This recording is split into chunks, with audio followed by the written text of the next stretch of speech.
क्या सच में भारत, रूस और चीन एक साथ आने वाले हैं या आ सकते हैं? एक रिपोर्ट देखिए। पूरी दुनिया में हड़कंप है। दुनिया की मीडिया ग्लोबल साउथ के दो देशों के बीच की हर एक डिप्लोमेटिक मूव पर नजरें गड़ाए हुए हैं। ये देश हैं भारत और चीन। सवाल ये है कि क्या मोदी चीन के करीब जा रहे हैं? क्या चीन के साथ भारत के संबंध 2020 से पहले की स्थिति में पहुंच रहे हैं? क्या ग्लोबल साउथ में बन रहा एक नया combination so called elite world की नींद उड़ाने वाला है? अभी राष्ट्रपति श्री के साथ मेरा मिलना हुआ, उसके बाद सीमा पर जो चीजें थी उसमें नॉर्मल से आ चुकी हैं। 2020 के पहले की स्थिति में हम लोग अब काम कर रहे हैं। अब धीरे धीरे वो विश्वास और वो उत्साह और उमंग और ऊर्जा वापस आ जाए, वो उसको एक थोड़ा समय लगेगा कि बीच में 5 साल का अंतराल गया है।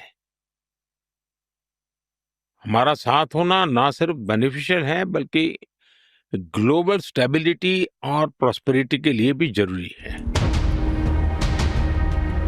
करीब 4 महीने पहले पीएम मोदी ने भारत चीन संबंधों पर बड़े विस्तार से बात की थी। इसी दौरान दोनों देशों के बीच सामान्य हो रहे संबंधों का जिक्र भी पीएम मोदी ने किया था। जाहिर है इससे पश्चिमी देशों, खासकर अमेरिका और नाटो देशों का चिढ़ना लाजमी है, क्योंकि अगर भारत, चीन, रूस एक साथ आए तो ये ट्रायो यानी तिकड़ी दुनिया पर पश्चिमी देशों की मोनोपोली या अधिनायकवाद की मुग्धता को तोड़ देगी। तो क्या यही वजह है कि ट्रंप से लेकर नाटो के चीफ तक रूस के साथ मित्रता और ऑयल ट्रेड पर भारत और चीन को धमकी दे रहे हैं? If you are the president of China or the prime minister of India or the president of Brazil and you are still trading with the Russians and getting the oil and the gas in and you sometimes even resell it for a higher price, know that if this guy in Moscow doesn't get serious about peace talks, I will slam secondary sanctions on you of 100%. एक तो पहले से ही पश्चिम पस्त है, खस्ताहाल economy ने उसकी बेचैनी बढ़ाई हुई है। ऊपर से दुनिया को कंट्रोल करने की सनक उसकी बेचैनी को कई गुना बढ़ा रही है, क्योंकि सच ये है कि दुनिया बहुत तेजी से बदल रही है। जो दुनिया कभी 2 ध्रुवीय हुआ करती थी, अब भारत और चीन जैसी अर्थव्यवस्थाओं के उदय के साथ दुनिया का पावर सेंटर तेजी से ग्लोबल साउथ की तरफ शिफ्ट कर रहा है। दुनिया की चौथे नंबर की अर्थव्यवस्था भारत तीसरी बड़ी अर्थव्यवस्था बनने की ओर अग्रसर है, तो चीन दुनिया की दूसरे नंबर की इकोनॉमी है। अमेरिका और यूरोपीय देशों की टेंशन उनकी कल्पना में घूमते इसी कॉम्बिनेशन के डर ने बढ़ा रखी है। वैसे भी पीएम मोदी ये बात हमेशा से कहते रहे हैं कि भारत अपनी स्वतंत्र विदेश नीति रखता है और वो न तो अमेरिका के असर में अपनी नीति बदल सकता है, ना ही नाटो देशों के असर में। लिहाजा जब नाटो चीफ ने रूस से ट्रेड करने पर भारत, चीन और ब्राजील को धमकाया तो भारत ने अपना पक्ष रखते 2 टूक जवाब दे दिया। Securing energy needs of our people is understandably an overriding priority for us. We would particularly caution against any double standards on the matter.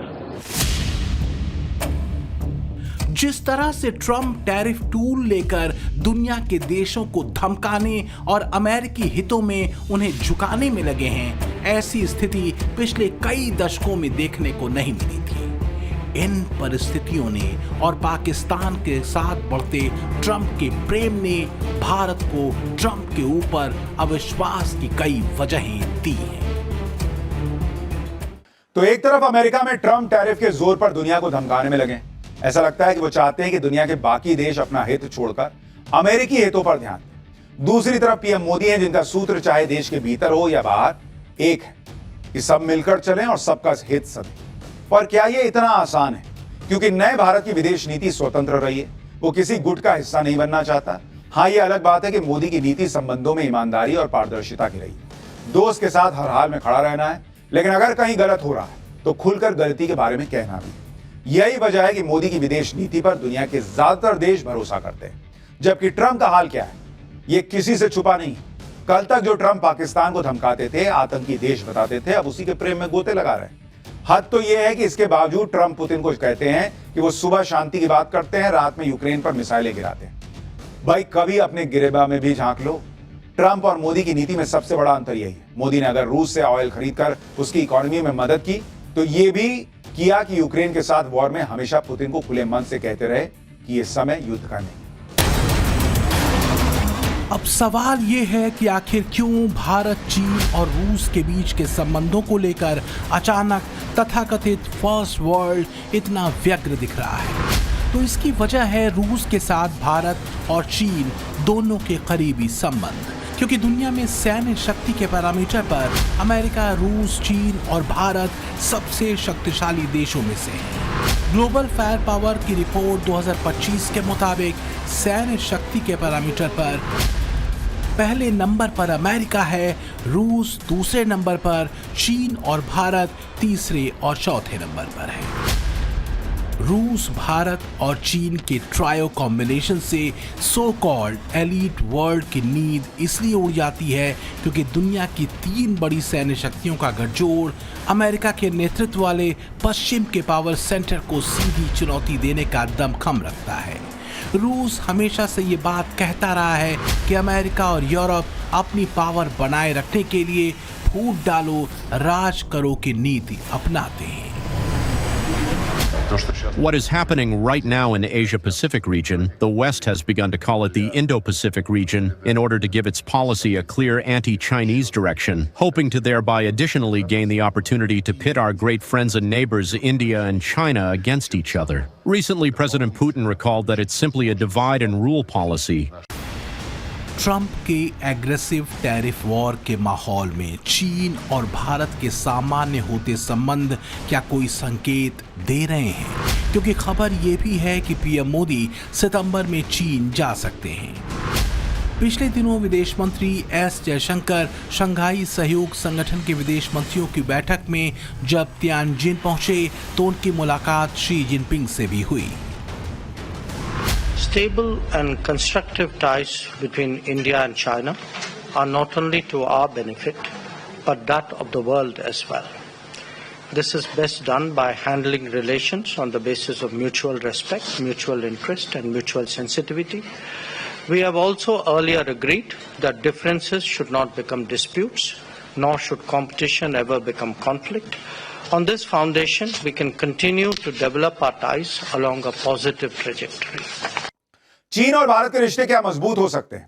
इस पर ईमानदारी से कहें तो जवाब ना ही मिलता है। भाई, पुराना और नया दोनों एक्सपीरियंस देखकर तो यही लगता है। लेकिन हाल के दिनों में जिस तरह से भारत और चीन ने सीमा विवाद को सुलझाने के लिए कदम बढ़ाए हैं, उसे कुछ एक्सपर्ट एक बेहतर शुरुआत मान रहे हैं। कहा जा रहा है कि बदलती जियोपॉलिटिक्स में भारत और चीन दोनों को एक दूसरे की जरूरत भी है। पुतिन तो बहुत पहले से भारत चीन रूस गठबंधन की हिमायत कर रहा है। हालांकि मैं फिर कह रहा हूं कि बहुत जल्दबाजी होगी अगर दोनों देशों के बीच बातचीत के दौर को लेकर हम किसी फैसले तक पहुंचने की बात करते हैं। फिर भी एक जेस्चर दिख रहा है, बन रहा है, ये तो है। और खबरें ये भी हैं कि एस जयशंकर की चीन यात्रा के बाद पीएम मोदी भी एससीओ शिखर सम्मेलन के लिए सितंबर में शायद चीन जा सकते हैं। जिनपिंग से उनकी द्विपक्षीय वार्ता भी हो सकती है। भारत चीन के बीच सकारात्मक बदलावों की शुरुआत हुई थी पिछले साल अक्टूबर महीने में, जब ब्रिक्स सम्मेलन से अलग पीएम मोदी और शी जिनपिंग की मुलाकात हुई। चीन भारत के साथ अपने संबंध सामान्य करना चाहता है। पिछले साल कजान में हुई पीएम मोदी और जिनपिंग की लंबे अरसे बाद करीब 1 घंटे की मुलाकात के बाद सीमा पर सकारात्मक परिणाम भी दिखे।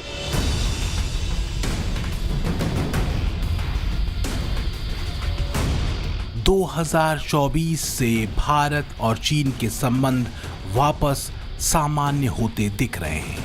इसमें मोदी की डिप्लोमेसी और एक्ट ईस्ट पॉलिसी की उस लाइन की भूमिका अहम रही है जो 2020 के गलवान झड़प के बाद कहीं टूट गई थी। रूस के कजान में ब्रिक्स सम्मेलन से अलग दोनों देशों के राष्ट्राध्यक्षों के बीच 1 घंटे चली वार्ता में कई पॉजिटिव रिजल्ट देखने को मिले थे। उस समय चीनी राष्ट्रपति जिनपिंग ने भारत के आधुनिकीकरण और विकास की चर्चा भी की थी। Mr. Prime Minister, it's my great pleasure to meet you in Kazan. It's the first time for us to have a formal meeting in 5 years' time. Both the people in our two countries and the international community are paying great attention to our meeting. 分歧，相互成就。 China and India are both ancient civilizations, major developing countries, and important members of the global south. We are both at a crucial phase in our respective modernization endeavors. PM Modi और Jinping के बीच हुई इस वार्ता से पहले जो बदलाव सीमा पर हुए उसमें खास ये था कि एलएसी पर पेट्रोलिंग पर दोनों देशों के बीच सहमति बनी। डेप्सांग प्लेन्स और डेमचौक में भी भारत का पेट्रोलिंग अधिकार बहाल हुआ। बीते 4 साल में 17 राउंड की वर्किंग मैकेनिज्म की बातचीत और 21 राउंड के मिलिट्री डायलॉग के बाद डिसएंगेजमेंट हुआ और भारत को पेट्रोलिंग के अधिकार वापस मिले। ये मामला 2020 के संघर्ष से पहले का था।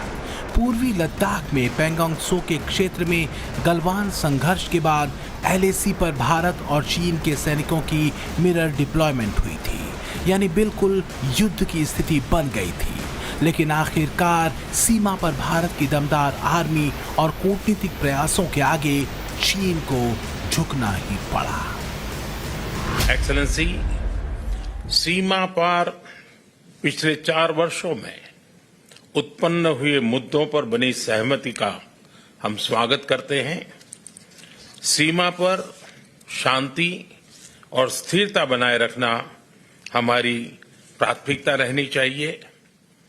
म्यूचुअल ट्रस्ट, म्यूचुअल रिस्पेक्ट और म्यूचुअल सेंसिटिविटी हमारे संबंधों का आधार बने रहना चाहिए। मुझे विश्वास है कि हम खुले मन से बातचीत करेंगे और हमारी चर्चा कंस्ट्रक्टिव होगी। अमेरिका और नेटो की बौखलाहट और बेचैनी एक इशारा तो कर ही रही है। वो ये कि सो कॉल्ड एलीट वर्ल्ड इस बात से परेशान है कि दुनिया तेजी से मल्टीपोलर यानी बहुध्रुवीय व्यवस्था की ओर जा रही है। मोदी इस बात को बहुत पहले से कहते रहे हैं कि 21वीं सदी एशिया की सदी है। एक बात निश्चित है कि पूरा विश्व इस बात में कन्विंस है कि 21st सेंचुरी एशिया की है। सबसे बड़ी चुनौती ये है कि हम एशिया के लोग इसे फील करते हैं या नहीं करते हैं। सिर्फ कान पे सुनकर के हमें खुशी हो रही है कि हमारे भीतर भी वो भाव जग रहा है कि यस, 21वीं सदी को एशिया की सदी बना के रहना है।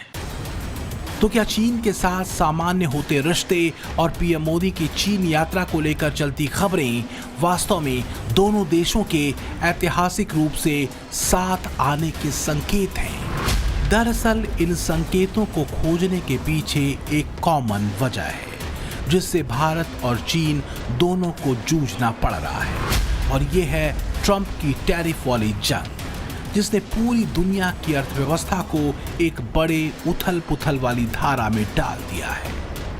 अगर पीएम मोदी सितंबर में एससीओ शिखर सम्मेलन में हिस्सा लेते हैं तो चीनी राष्ट्रपति शी जिनपिंग के साथ उनकी द्विपक्षीय बैठक हो सकती है।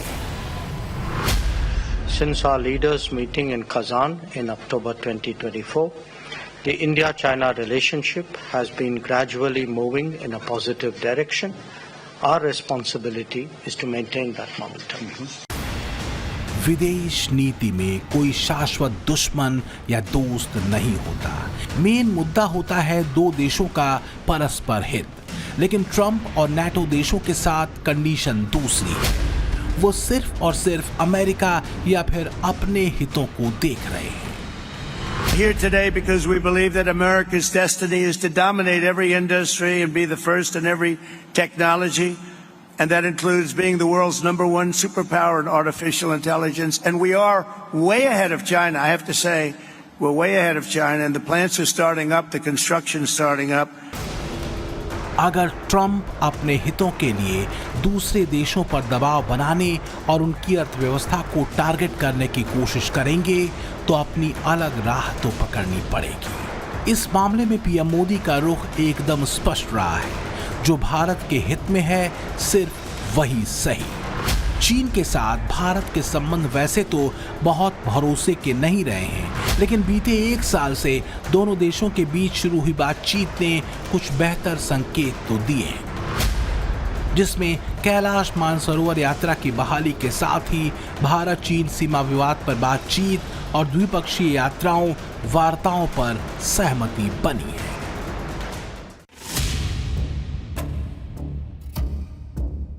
इसमें कोई शक नहीं कि अगर भारत और चीन के संबंध सामान्य और स्थायी हुए तो ये दोनों के लिए बेहतर साबित हो सकते हैं। आप अगर पुराने रिकॉर्ड देखेंगे, सदियों तक चीन और भारत एक दूसरे से सीखते रहे हैं और दोनों मिलकर के दुनिया की भलाई के लिए कोई न कोई कंट्रीब्यूट करते रहे। ग्लोबल पुराने जो रिकॉर्ड्स है कहते हैं कि दुनिया का जो जीडीपी का था उसका 50% से ज्यादा अकेले भारत और चीन का हुआ करता था। लेकिन क्या संस्कृति और पुरातन सिविलाइजेशन की डोर घोर वामपंथी विचारधारा वाले जिनपिंग के लिए कोई मायने रखती है? ये तो भविष्य बताएगा। लेकिन जिनपिंग के मित्र और रूसी राष्ट्रपति पुतिन हमेशा से भारत और चीन की मित्रता के हिमायती रहे हैं। 1991 में यूएसएसआर के टूटने के बाद रूस की पावर कम हुई और एक तरह से अमेरिका सुपर पावर के रूप में स्थापित हुआ। अब ट्रंप किसी भी कीमत पर अमेरिकी दबदबे को बरकरार रखना चाहते हैं और ये तभी मुमकिन है जब अमेरिका के मुकाबले कोई और समानांतर गुट खड़ा न हो। लेकिन अब स्थितियां पूरी तरह बदल चुकी हैं। दुनिया की 17.5% आबादी भारत में रहती है, जबकि चीन में 17.2% आबादी। अमेरिका में दुनिया की 4.2% आबादी रहती है और रूस में केवल 1.7%। यानी दुनिया की आबादी या कहें मैन पावर का 36% से ज्यादा हिस्सा तो सिर्फ इन 3 देशों में रहता है। भारत और चीन खासकर एक बड़ा बाजार होने के अलावा दुनिया का एक बड़ा प्रोडक्शन हब भी है। अमेरिका किसी भी हाल में भारत चीन रूस के ट्रायो को बनने नहीं देना चाहेगा और इसकी वजह भी है, क्योंकि अगर यह बना तो अमेरिका की सुप्रीमेसी को सीधे चुनौती हो। लेकिन इंडो चाइना रिलेशन को लेकर हलचल तेज है, खासकर उस पृष्ठभूमि में जब रूस के साथ मजबूती से खड़े रहे भारत और चीन दोनों देशों को ट्रंप से लेकर नेटो तक हाई टैरिफ की धमकी दे रहे। लेकिन एक बात और है कि अगर भारत चीन रूस एक साथ आए तो फिर पाकिस्तान का क्या होगा, क्योंकि ऑपरेशन सिंदूर में जिस तरह चीन तुर्की की भरपूर मदद के बावजूद भारत ने पाकिस्तान को बुरी तरह धोया, उससे दुनिया तो कम से कम भारत की सैन्य शक्ति को देख चुकी है। पाकिस्तानियों का भरोसा हिला हुआ है। मोदी की डिप्लोमेसी को लेकर आजकल खूब चर्चाएं हैं और ये पाकिस्तान में भी चल रही है। मोदी की डिप्लोमेसी के साथ ही एक और चर्चा है जो पाकिस्तानी मीडिया में खूब चल रही है, अमेरिकी राष्ट्रपति ट्रंप के पाकिस्तान दौरे की। Welcome back. अहम खबर, अमेरिकी सदर की 18 सितंबर को पाकिस्तान के दौरे पर इस्लामाबाद आमद मुतवक्के। सदर डोनाल्ड ट्रंप 18 सितंबर को पाकिस्तान का दौरा करेंगे। सदर डोनाल्ड ट्रंप की पाकिस्तान आमद। डोनाल्ड ट्रंप सितंबर में पाकिस्तान आएंगे। डोनाल्ड ट्रंप पाकिस्तान आ रहे हैं। अच्छा, मैं थोड़ा अलर्ट हो गया, मैंने कहा ये क्या हो रहा है। पाकिस्तान के जो चंद इन्होंने पाकिस्तान का नाम खराब कर दिया है। हकीकत बात है। वो ट्रंप आएगा, क्या करने आएगा? वो देखते ही आएगा मेरे कौन कौन गुलाम इधर और बनेंगे। हाथ पांव फेंक कर पाकिस्तानी मीडिया इस खबर को बताता रहा कि ट्रंप पाकिस्तान का दौरा करने वाले हैं। खूब शोर मचा। एक तरफ भारत के साथ टैरिफ वाली तकरार, फिर ट्रंप के पाकिस्तान दौरे वाली चाल। क्या इसका कोई कनेक्शन भारत रूस चीन के ट्रायो से दिखता है? दरअसल जिस दिन ट्रंप के पाकिस्तान दौरे की खबर आई उसी दिन चीन का खास बयान आया था। वो ये कि भारत रूस और चीन को साथ आने की जरूरत है। अब सवाल यह है कि क्या ये कोई संकेत था? क्या भारत को लेकर दोनों ही तरफ से कोई ट्रैक बनाया जा रहा है ताकि मोदी की स्वतंत्र विदेश नीति के साथ चलने वाले भारत को किसी एक गुट में शामिल किया जा सके? सच यह है कि मोदी की नीति साफ है, भारत किसी गुट का हिस्सा नहीं हो सकता। उसकी अपनी लाइन है। चाहे अमेरिका हो या चीन, मोदी भारत के हितों को लेकर इन दोनों ही देशों से डील करते वक्त बेहद सतर्क हैं। क्योंकि ट्रंप का हालिया पाकिस्तान प्रेम किसी से छुपा नहीं है, तो वहीं दुनिया जानती है कि भारत के ऑपरेशन सिंदूर में चीन ने पाकिस्तान की मदद की। ट्रंप जहां भारत को टैरिफ की धमकी देते हैं, तो चीन के साथ भी पुराने अनुभव बुरे ही रहे हैं। ट्रंप भारत से दोस्ती का दम भरते हैं, लेकिन पाकिस्तानी आतंकवाद पर चुप्पी साध लेते हैं, तो वहीं चीन वैश्विक मंच पर पाकिस्तान के साथ खड़ा होता है। ट्रंप एक रट बार बार लगाते हैं कि उन्होंने भारत पाकिस्तान जंग रुकवाई, दूसरी तरफ जिनपिंग भारत पाकिस्तान संघर्ष में पाकिस्तान को हथियारों से मदद करते हैं। भारत जान